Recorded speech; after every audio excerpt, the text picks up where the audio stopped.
Hello everyone, কেমন আছো তোমরা সবাই? আশা করি সবাই তোমরা খুব ভালো আছো। আমিও কিন্তু বেশ ভালোই আছি। আমার একটা নতুন রেসিপি ভিডিওতে তোমাদের সবাইকে অনেক অনেক স্বাগত।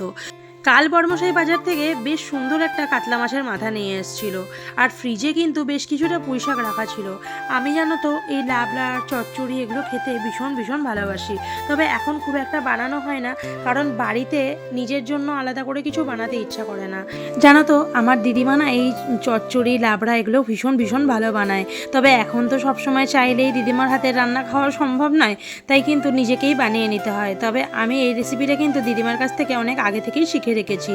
আর আমার দিদিমা জানো তো এতে খুব একটা বাটা মশলা বা কিছু মশলা অ্যাড করতো না।